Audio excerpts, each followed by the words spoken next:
Muy buenas tardes a todos. Estoy emocionada ya a esta altura. Primero quiero agradecer. Para mí es un honor grande estar hoy acá, en este momento de mi incorporación a la Academia Argentina de Turismo.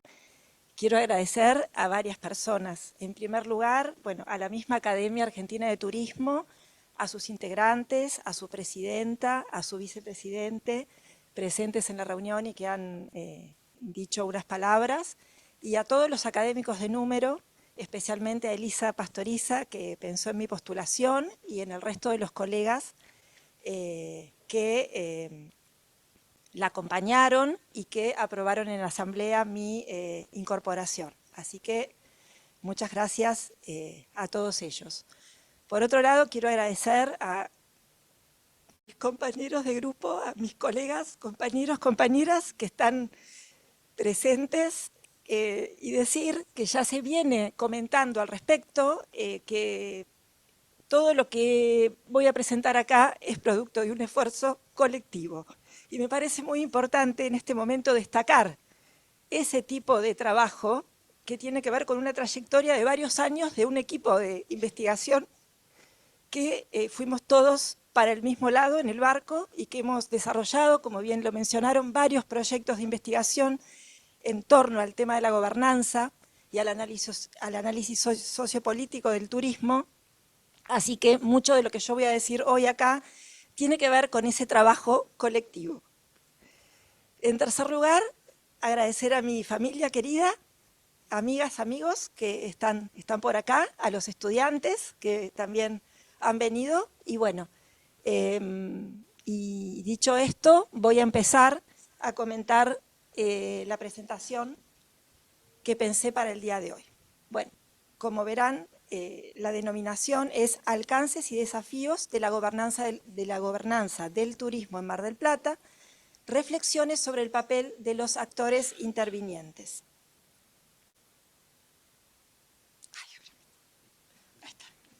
Bueno, como todos sabemos, Mar del Plata posee desde el año de su fundación, que fue en 1874, una estrecha relación con el turismo, ¿no?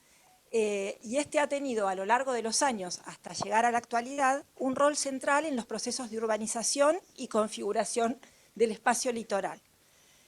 Sin embargo, a partir de la década del 70, empiezan a aparecer los primeros signos de agotamiento de este modelo de turismo masivo de sol y playa, y fundamentalmente a partir de la década del 90 comienzan a observarse más nítidamente los impactos negativos que este modelo de turismo masivo tenía, ¿no?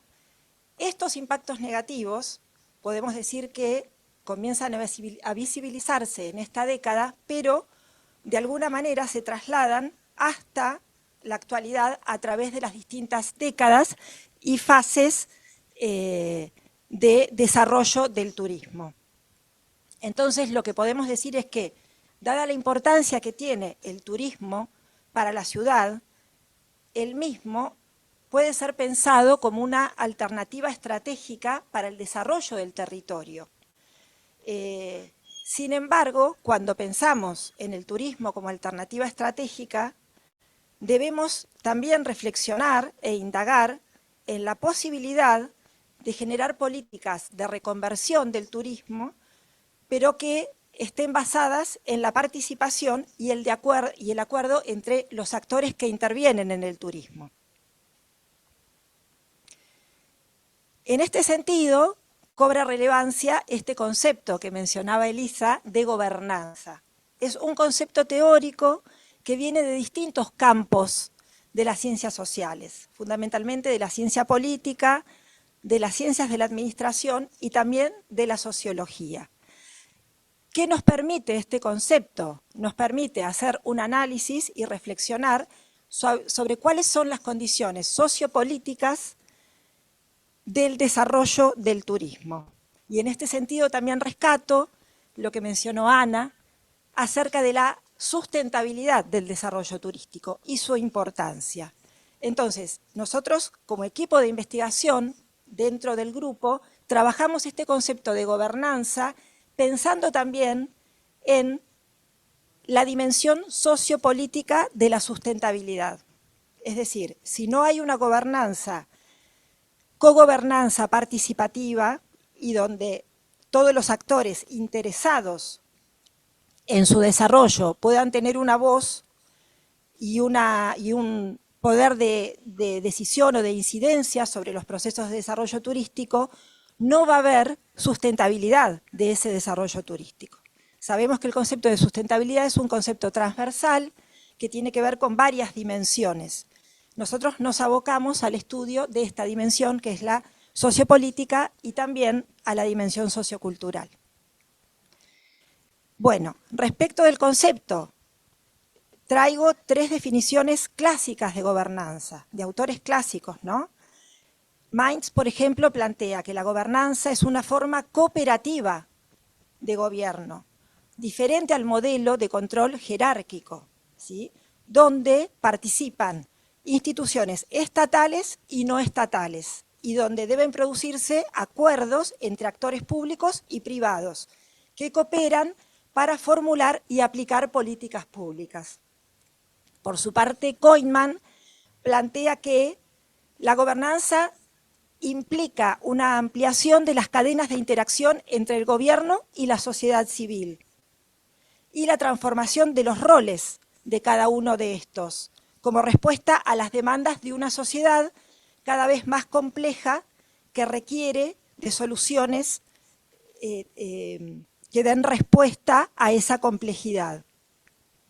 Por último, Natera plantea que cuando nos posicionamos respecto del Estado, es decir, si miramos la gobernanza como una estrategia dentro de lo que es la gestión pública, vamos a observar la idea de una transición de protagonismo e implicación desde una estructura jerárquica administrativa convencional o tradicional por parte del Estado hacia una estructura que abre el juego a otros sectores sociales que han sido olvidados u obviados tradicionalmente. Por otra parte, tenemos que cuando abordamos el estudio de la gobernanza, se plantean diferentes enfoques, ¿no? Principalmente podemos ubicar uno normativo y uno instrumental. El normativo tiene que ver con una posición más prescriptiva de la gobernanza. Se centra en el Estado y en cómo debería actuar el Estado para tener una gestión más eficiente. Aquí, digamos, desde esta perspectiva surge la idea de buena gobernanza, ¿no? Que incluye esta concepción que busca crear un marco político efectivo y adecuado para poder tomar decisiones. Después tenemos un enfoque de la gobernanza como instrumento, donde no se pone tanto el foco en la diferencia entre el Estado y la sociedad civil y esta idea de que el Estado debe ampliar, ¿no?, digamos, su gestión y compartirla con otros actores, sino que esa diferencia queda menos marcada y el análisis se centra en las redes de relaciones, ¿no?, que constituyen la gobernanza, donde el Estado es uno de los integrantes de esa red. Por otra parte, aclarar que en los estudios sobre gobernanza existen distintos aspectos a indagar. Por ejemplo, la articulación entre el sector público y el sector privado, la inclusión de los grupos excluidos tanto en los procesos consultivos como en la toma de decisiones. También desde la gobernanza se estudian las distintas formas de participación de los distintos sectores que están involucrados en el turismo. Y desde el Estado, cómo el Estado rinde cuentas y la capacidad de respuesta que tiene el Estado ante las demandas de la sociedad. Entonces, en definitiva, podemos decir que la gobernanza, más que un lugar a llegar, que siempre es deseable, ¿no?, que en los territorios se dé una forma determinada de gobernanza que tiene que ver con el cogobierno, con la gobernanza participativa, más horizontal y menos vertical, pero sobre todo lo que estudiamos es el proceso, ¿sí? Ese proceso, cuando observamos los territorios, va adquiriendo diferentes formas, ¿sí? Y a veces, en la mayoría de los casos, no está exento de conflictos. Por eso lo que se requiere siempre es generar consensos a partir de la existencia de intereses que son diferentes y muchas veces son opuestos, e implican distintos posicionamientos, y todo esto es importante analizarlo en su contexto, porque en realidad los modos en que se plasma la gobernanza y cómo se estructura van a tener que ver con un contexto social, económico y político que siempre es más amplio y más abarcativo.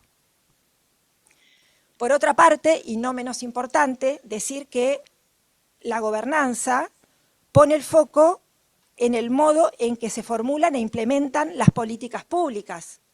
Es decir, es un concepto que está directamente relacionado con el análisis de las políticas públicas y lo entendemos como un proceso.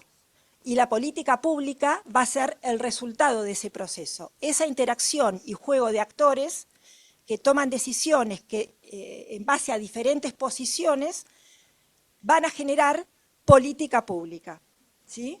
Y en este sentido los tomo a Oslak y O'Donnell, una definición clásica, pero no por ello, o digamos que tiene sus años, pero no por ello deja de ser actual, que dice que la política es el conjunto de acciones y omisiones que se manifiestan en una determinada modalidad de intervención del Estado en relación a cuestiones que generan el interés o movilización de otros actores sociales.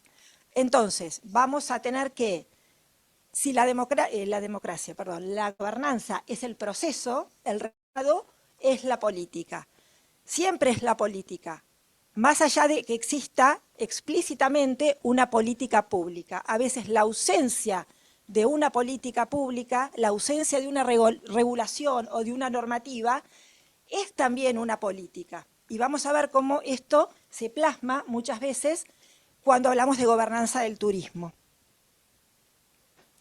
Bueno, en relación a la importancia de analizar estos procesos de gobernanza en su contexto más amplio, me animé a traer una periodización que realiza Erika Schenkel, que creo que nos está escuchando. Me pareció interesante por el vínculo que tiene con lo que en definitiva quiero terminar planteando acerca de la gobernanza del turismo en Mar del Plata, ¿no?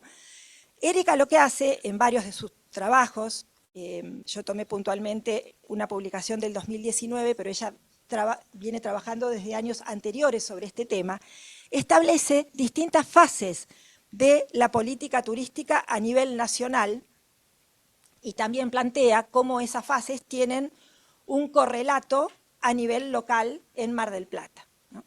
Entonces, dice que hay una fase inicial de la política turística nacional, el periodo lo circunscribe entre 1880 y 1930, donde el turismo tiene fundamentalmente una función territorial, ¿no? Está pensado como una forma, todavía no es un problema de Estado, y está pensado como una forma para asegurar la ocupación del territorio en el marco de la consolidación del Estado nacional. Luego plantea una fase de expansión del turismo, que abarca entre 1930 y 1976, donde claramente el turismo cambia su función, pasa a tener una función social vinculada a la democratización del turismo, pero también la democratización de la sociedad en general, ¿no? Donde hay una intervención estatal fuerte en un marco de ampliación de derechos sociales, ¿no? En la primera fase, Mar del Plata es el clásico enclave de turismo o de ocio aristocrático, ¿sí? En la segunda fase empiezan a arribar los sectores medios y luego la clase trabajadora, consolidando lo que es el turismo masivo de sol y playa. Y luego plantea una fase de reformulación, que comienza en 1976, pero que en realidad, con el comienzo de la dictadura militar, pero que en realidad tiene que ver con un cambio en los modelos de acumulación que se dan a nivel nacional, ¿sí? Erika toma de Susana Torrado estos modelos de acumulación y relaciona estas fases de la política turística con los modelos de acumulación. Esta fase de reformulación comienza en la década del 70. ¿Y qué es lo importante que se rescata aquí? Que el turismo empieza a partir de ese momento a tener claramente una función predominantemente económica y a ser interpretado como un factor de crecimiento económico. Se empiezan a dar procesos de desregulación y privatización. Pero dentro de esta fase hay diferentes etapas, obviamente, hasta llegar a la actualidad, ¿no? Donde se destaca que a partir del 2001 se da un reposicionamiento del Estado. Es decir, al principio hay un repliegue, pero luego el Estado pasa a cumplir un rol nuevamente, pero ya no como garante de derechos sociales, sino como facilitador y promoción de vínculos con el sector privado. En este marco, Mar del Plata dentro de esta fase empieza a jerarquizar y a diversificar su oferta a partir de una lógica que está centrada en el mercado. Respecto de la relación entre gobernanza y turismo, ¿sí? Algunas cuestiones para plantear, ¿no? En relación a la bibliografía que se trabaja sobre el tema. Lo que se observa, y que hemos observado nosotros como equipo a través de distintas investigaciones que fuimos desarrollando, y que también acompañan la visión de esta relación otros autores que analizan experiencias de gobernanza del turismo en otros países, es que hay una escasa inclusión dentro de los procesos de gobernanza cuando observamos el turismo. Hay una centralización de los procesos decisorios y hay un desequilibrio de poder. El mayor peso en la toma de decisiones lo tiene el sector privado en alianza con el sector público, donde, digamos, es el ámbito donde se toman las decisiones y estos dos sectores tienen una participación definitoria en los procesos políticos. En la misma bibliografía, estos autores plantean que, dada esta situación, existe la necesidad, y es importante, de incorporar otros actores, ¿no?, en la toma de decisiones respecto del turismo. Algunos autores, más críticamente, hacen referencia a que muchas veces la gobernanza implica procesos que son más formales que reales, ¿no? Y un elemento común, como les dije recién, es la falta de participación de la sociedad civil. El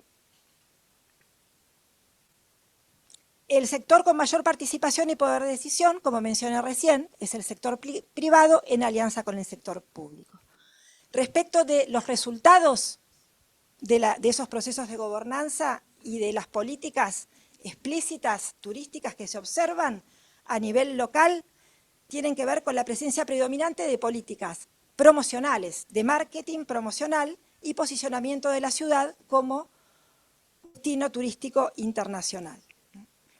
También existen iniciativas de diversificación, como el desarrollo del turismo urbano, el turismo de reuniones, pero que muchas veces se observa que no se encuentran insertas en una estrategia integral de reconversión. Hay una ausencia de una política que considere al turismo dentro de una estrategia de desarrollo más amplia e incorpore a la comunidad como un actor interviniente. Un marcado rol del residente en su calidad de anfitrión, ¿no?, y falta de mecanismos por parte del Estado local para conocer sus necesidades y preferencias a la hora de tomar decisiones. También el predominio de acciones orientadas al corto plazo y carencia en muchos de una planificación estratégica. Esto, digamos, estas formas en que en general se expresa la gobernanza a nivel local, a nivel de Mar del Plata, tienen su correlato en algunos ámbitos específicos que yo voy a nombrar y luego voy a poner el foco en uno de ellos que gira en torno de la problemática del patrimonio arquitectónico urbano local y cómo juegan los distintos actores en torno a la modificación, a la transformación de ese patrimonio.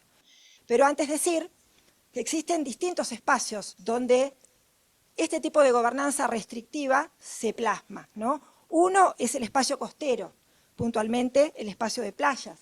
Este es un tema que trabaja uno de los integrantes de nuestro equipo de investigación, no sé si está Gonzalo, no lo llego a ver, pero bueno, Gonzalo Cruz viene hace años trabajando sobre este tema, ¿no? ¿Qué es lo que sucede en general? Un contexto de privatización e instalación de nuevos balnearios destinados a sectores específicos de la demanda, ¿no? A partir de eso se dan conflictos por el uso y la apropiación de este espacio por parte de actores públicos y privados y con la comunidad local, ¿no? Por otra parte, también objeto de estudio de otros integrantes, integrantes de nuestro equipo de investigación, lo que tiene que ver con el desarrollo del territorio o zona sur del partido de General Pueyrredón, puntualmente Chapadmalal, ¿sí? En los últimos años se observa el incremento de una política de promoción por parte del Estado local por fuera del centro urbano de Mar del Plata, que está vinculada, sobre todo en la pospandemia, a un turismo de naturaleza, ¿sí? Janina Corvo, que es otra integrante del equipo que está por allá, viene trabajando justamente el rol del Estado en función de este desarrollo. Esto viene acompañado del otorgamiento de permisos, excepciones a la normativa vigente, puntualmente el Código de Ordenamiento Territorial, y el crecimiento de inversiones en un contexto de resistencia muy fuerte de una comunidad local que se encuentra altamente organizada. Bueno, todos esos procesos los está trabajando puntualmente en función de la conflictividad social María Ángel Cayuto, que también la veo por ahí.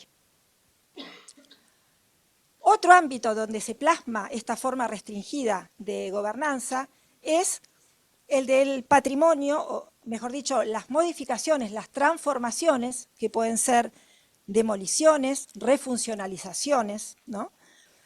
O conservación del patrimonio arquitectónico urbano de la ciudad. En este sentido podemos decir brevemente que Mar del Plata cuenta con un importante patrimonio arquitectónico urbano que es de tipo monumental, pero también es modesto. Estos dos tipos de patrimonio reflejan la historia y la identidad de Mar del Plata. Tenemos, ¿no? Y haciendo referencia a esas formas turísticas en los diferentes periodos que mencioné. Las grandes villas que fueron construidas entre fines del siglo XVIII, las primeras décadas del siglo XIX, que fueron casas de veraneo de la clase alta aristocrática porteña sobre todo, ¿no? Eran viviendas que estaban destinadas a una ocupación temporal, pero sin embargo fueron construidas con materiales y detalles de lujo, teniendo, digamos, inspiración europea. Y después están los típicos chalets marplatenses, ¿sí? Construidos entre las décadas del 30 y del 50 fundamentalmente, del siglo pasado obviamente, que narran la vida cotidiana de la ciudad, sus transformaciones sociales, puntualmente la emergencia de una clase media que empieza a venir a Mar del Plata, ¿no? Y que tienen un fuerte sentido de pertenencia urbana. ¿Qué es lo que está ocurriendo con este patrimonio? Bueno, se observa una clara transformación de ese espacio urbano, ¿no? Que tiene diferentes etapas, los autores hablan de distintas olas constructivas, ¿no? De procesos de verticalización, que tiene que ver con la demolición de esos edificios de valor patrimonial, de esas casas, y la construcción de grandes torres en altura. Y esto se da sobre zonas de alta valorización paisajística y turística, fundamentalmente a lo largo de la costa marplatense y en los barrios residenciales de baja densidad. Entonces, lo que provoca esta situación es una descaracterización, destrucción y pérdida de esta arquitectura de valor y la degradación de sus condiciones ambientales, ¿no? Es decir, no solo las residencias individualmente, sino los fragmentos, ¿sí? Los sectores, los sitios que son referentes de una identidad urbana local. Esto se da en un contexto o un marco normativo con vigencia de un código, que es el Código de Ordenamiento Territorial, que regula el uso, la ocupación del suelo, la preservación de sus ámbitos arquitectónicos y y paisajísticos, y también en el marco de la vigencia del Código de Preservación Patrimonial, que incorpora, ¿no?, y tiene como objetivo proteger determinados bienes inmuebles declarados de interés patrimonial. Esta normativa, que tiene el ánimo de proteger al patrimonio, convive con otro tipo de normativa, como el régimen de iniciativa privada, por ejemplo, ¿no?, que regula la presentación de proyectos de inversiones sin necesidad de convocatoria pública previa, o con el régimen de incentivos a la construcción, que establece el incremento de los indicadores urbanísticos, o con una ordenanza sobre el plano límite, una nueva ordenanza que tuvo un periodo de vigencia, donde se aumentó la altura máxima permitida para construir. Entonces, lo que se da es una serie de excepciones a la normativa de preservación patrimonial, donde en realidad lo que sucede es que la excepción pasa a ser la regla, ¿no? Entonces, ¿qué se observa en este sentido, ¿no?, acerca de, digamos, este instrumento normativo que existe a nivel de la ciudad? Que si bien la protección del patrimonio forma parte de los objetivos de la norma, lo que se observa es una contradicción entre normas que coexisten, dada por un lado por una lógica de preservación y protección, pero por el otro por una lógica de crecimiento y expansión que está orientada a los intereses del mercado. En relación a esta problemática, que ya quedó planteada, algunas aclaraciones conceptuales que tienen que ver con el enfoque que estoy utilizando para poder analizar estos procesos. Por un lado, el concepto de espacio patrimonial, ¿no?, donde, digamos, como espacio donde se expresan tensiones. Siempre los espacios patrimoniales son espacios deseados, valorados, requeridos, con distintos objetivos o distintos significados, pero sí son espacios de disputas, de tensiones, ¿no?, que es lo que sucede claramente en este caso. El sector privado avanza sobre estos espacios, generando cambios con esa presión en los marcos institucionales, en las modalidades de gestión que tiene el Estado local y en las políticas que se implementan. Por otra parte, es importante en este sentido entender al espacio como una construcción social.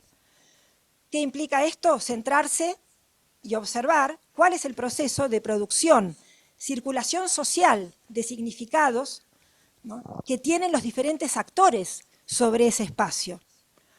Y también esta idea de patrimonio como construcción implica que lo patrimonial existe en la medida que uno o varios sujetos o actores lo reconocen, se lo apropian y lo protegen como tal. Es decir, esta mirada del patrimonio se aleja de la idea de patrimonio como acervo, como lo heredado, ¿no?, como lo que debemos preservar, conservar y que forma parte del pasado, sino como un elemento dinámico que tiene que ver con la mirada que ponen sobre él los distintos actores sociales. Por eso se torna necesario analizar, en función de esta idea de gobernanza y la participación de los actores en la toma de decisiones, ¿quiénes son estos actores sujetos patrimoniales? ¿Desde qué criterio y qué posición, ¿no?, le atribuyen valor al patrimonio? ¿Bajo qué circunstancia o en qué contexto lo hacen? Y a partir de eso, entonces, plantear un entramado de actores patrimoniales que están, digamos, operando o participando en el marco de esta problemática, ¿no? Primero, los actores públicos, el Estado local, a través de la Secretaría de Obras y Planeamiento Urbano, puntualmente en dos de sus áreas, la Oficina de Patrimonio y la Unidad de Gestión de Preservación Patrimonial, es el órgano de aplicación cuando se trata de refuncionalizar, demoler, ¿no?, o conservar estos bienes de valor patrimonial. Mientras la Oficina de Patrimonio tiene características más técnicas, es decir, lleva registro de los bienes patrimoniales, del listado, ¿no?, emite dictámenes, supervisa las intervenciones, la Unidad de Gestión de Preservación Patrimonial es el órgano de decisión política. En este sentido, categoriza estos bienes inmuebles, propone desafectaciones, supervisa el cumplimiento de la normativa, interviene en convenios y exenciones impositivas. Es decir, la mayor incidencia en las decisiones sobre lo que ocurre con este patrimonio tiene que ver con este área del Estado local que corresponde a la Secretaría de Obras y Planeamiento Urbano. Por otra parte, tenemos los actores privados. Son empresas desarrolladoras, creo que todos las conocemos, ¿no? Inmobiliarias, grandes inmobiliarias, fiduciarias, empresas constructoras, grandes estudios de arquitectura, todos ellos con un alto nivel de inversión, pero al mismo tiempo con un alto nivel de expectativa económica de recuperación rápida de esa inversión. Y por otra parte, las organizaciones ciudadanas, ¿sí? La sociedad civil organizada, en este caso en asociaciones civiles, ¿no? Estas organizaciones ciudadanas tienen una mirada claramente crítica sobre este proceso que tiene que ver con la mercantilización tanto del espacio costero como de estos espacios que corresponden a barrios residenciales tradicionales de Mar del Plata, ¿no? También denuncian las flexibilizaciones que el Estado decide hacer en acuerdo o a petición del sector privado al Código de Ordenamiento Territorial, ¿no? También critican el hecho de que el interés inmobiliario se encuentra concentrado en algunos grupos específicamente y que tienen una mirada al corto plazo y buscan obtener ventajas financieras inmediatas. Desde su percepción del valor que tiene ese patrimonio, lo que ellos defienden es un estilo de vida que es propio de la ciudad de Mar del Plata y sus barrios. Se preocupan por mantener esa escala tradicional que tiene la ciudad y evitar claramente la irrupción de estos edificios de altura, ¿no? Consideran esto una agresión a la imagen local que a su vez asumen que tiene un alto valor agregado turístico. Estas organizaciones son asociaciones civiles, fundamentalmente marplatenses defensores del patrimonio arquitectónico y urbano, Mirada Ciudadana, Asociación Civil Familias Fundadoras y Pioneras de Mar del Plata, y Surfrider, que en el último tiempo, en asociación con la Asociación Civil Mirada Ciudadana, han hecho una demanda y pedido una medida cautelar que ha logrado frenar la famosa construcción de la torre de 35 pisos sobre la costa, ¿no? Estas organizaciones realizan una serie de acciones que tienen que ver con el abrazo a edificios de valor patrimonial. Por ejemplo, una de las imágenes es un abrazo al Chateau Frontenac en reclamo a su estado de abandono. Esto fue en época de pandemia. Ahora ya, digamos, ya está aprobado digamos, un proyecto de inversión donde van a restaurar o conservar una parte del chateau, pero van a construir 2 edificios en torre, ¿no? Y hay otra parte que la van a demoler. En ese momento, esta organización, que era lo que reclamaba, su falta de mantenimiento, porque es un accionar bastante recurrente, el hecho de dejar, ¿no? Dejar estar, no conservar, para después justificar la demolición y construir en altura, obviamente, en ese espacio. Otras de las acciones, por ejemplo, donde está el cartel que dice «Yo amo Mar del Plata», no a una torre de 35 pisos. Bueno, eso fue una, una campaña para juntar firmas para que se frene justamente la aprobación de la construcción de ese edificio por parte de la ONG Mirada Ciudadana, asociación civil. Y después otra acción que tienen, que es bastante importante, es intervenir en el Consejo Deliberante, ¿no? Tratar de que no se habiliten más excepciones, más a la normativa vigente o desafectaciones del listado de bienes patrimoniales que son los que están protegidos en el Consejo Deliberante, ¿no? ¿Esto qué nos indica, no?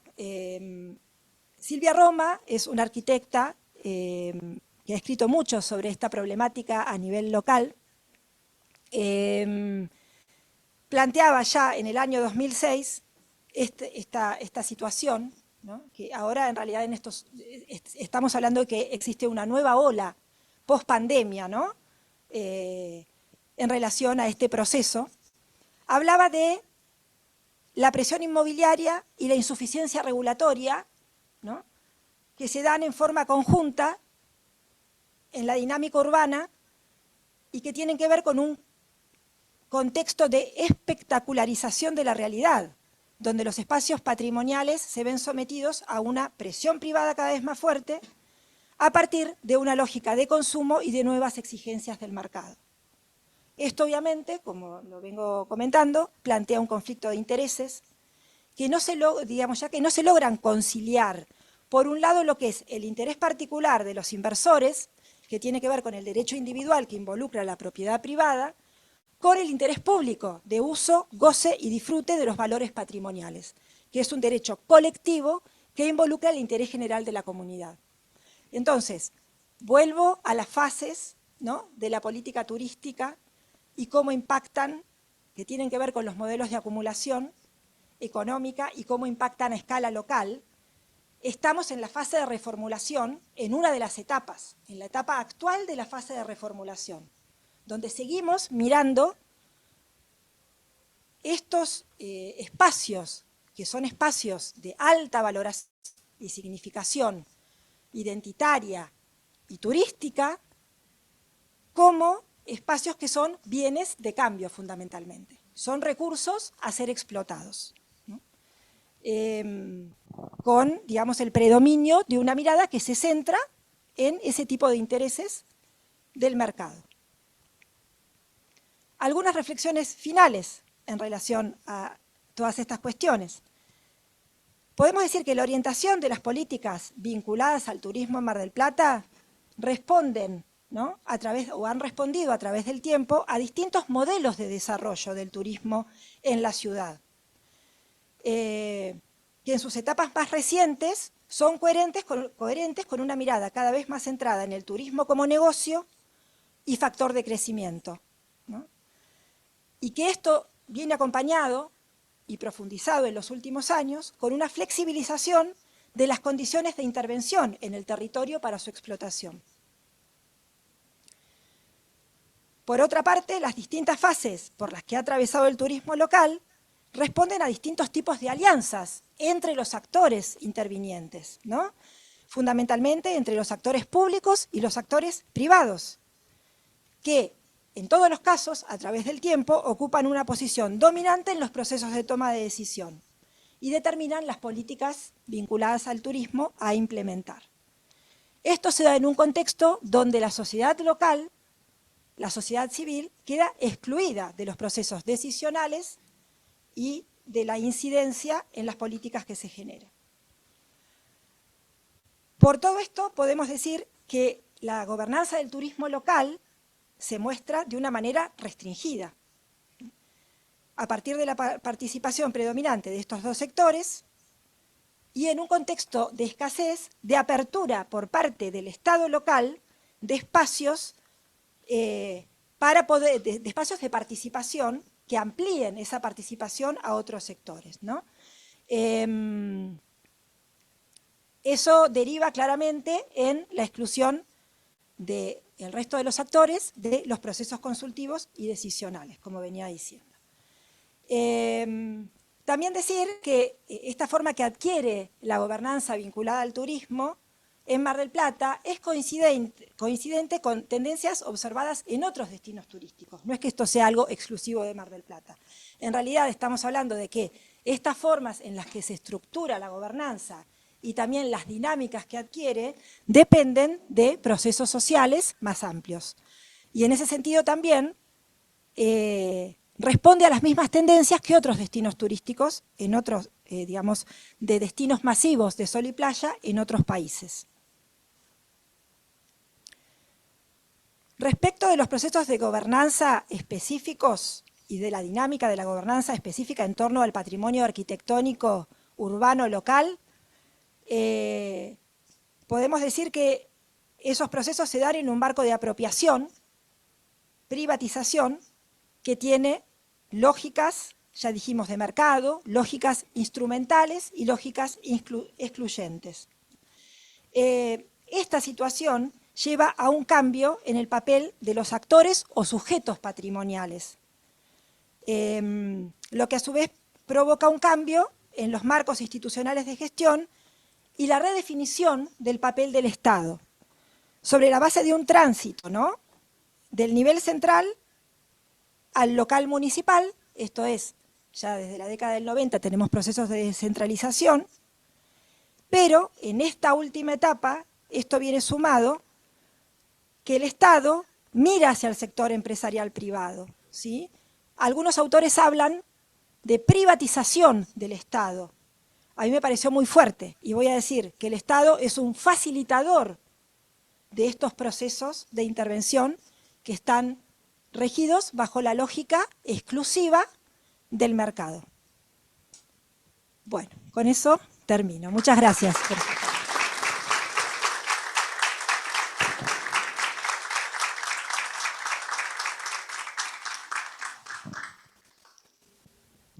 Bueno, no sé si alguno tiene algún comentario, pregunta que me quiera hacer.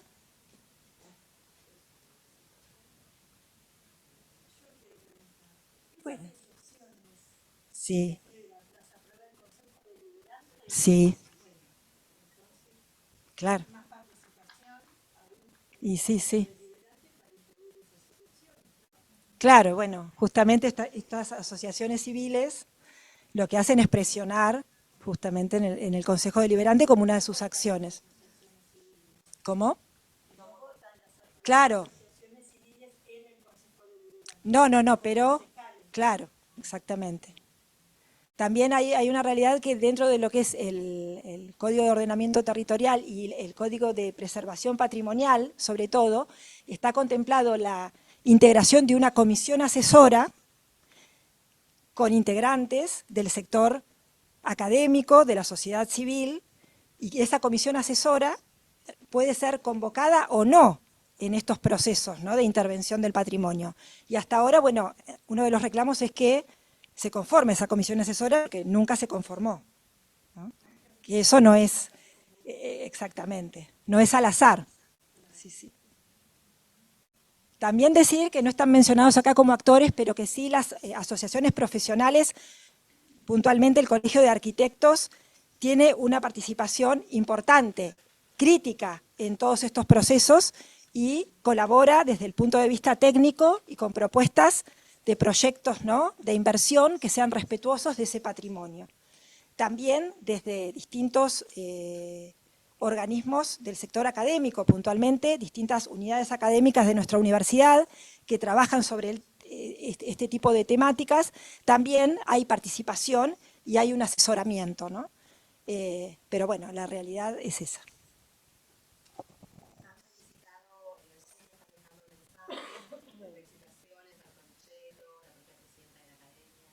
Bueno, muchas gracias. Muchas gracias a todos. Bueno, repito mi agradecimiento, mi emoción por estar en este lugar. No lo mencioné al principio, pero creo que Juan Carlos Mantero desde algún lugar nos está mirando, y cuando me enteré de esta postulación, lo tuve muy presente. Como comentaba Ana, ¿no?, que fue tu maestro, bueno, yo también siento que fue mi mentor, he aprendido mucho de él y bueno, creo que desde algún lugar nos está mirando. Bueno, muchas gracias a todos.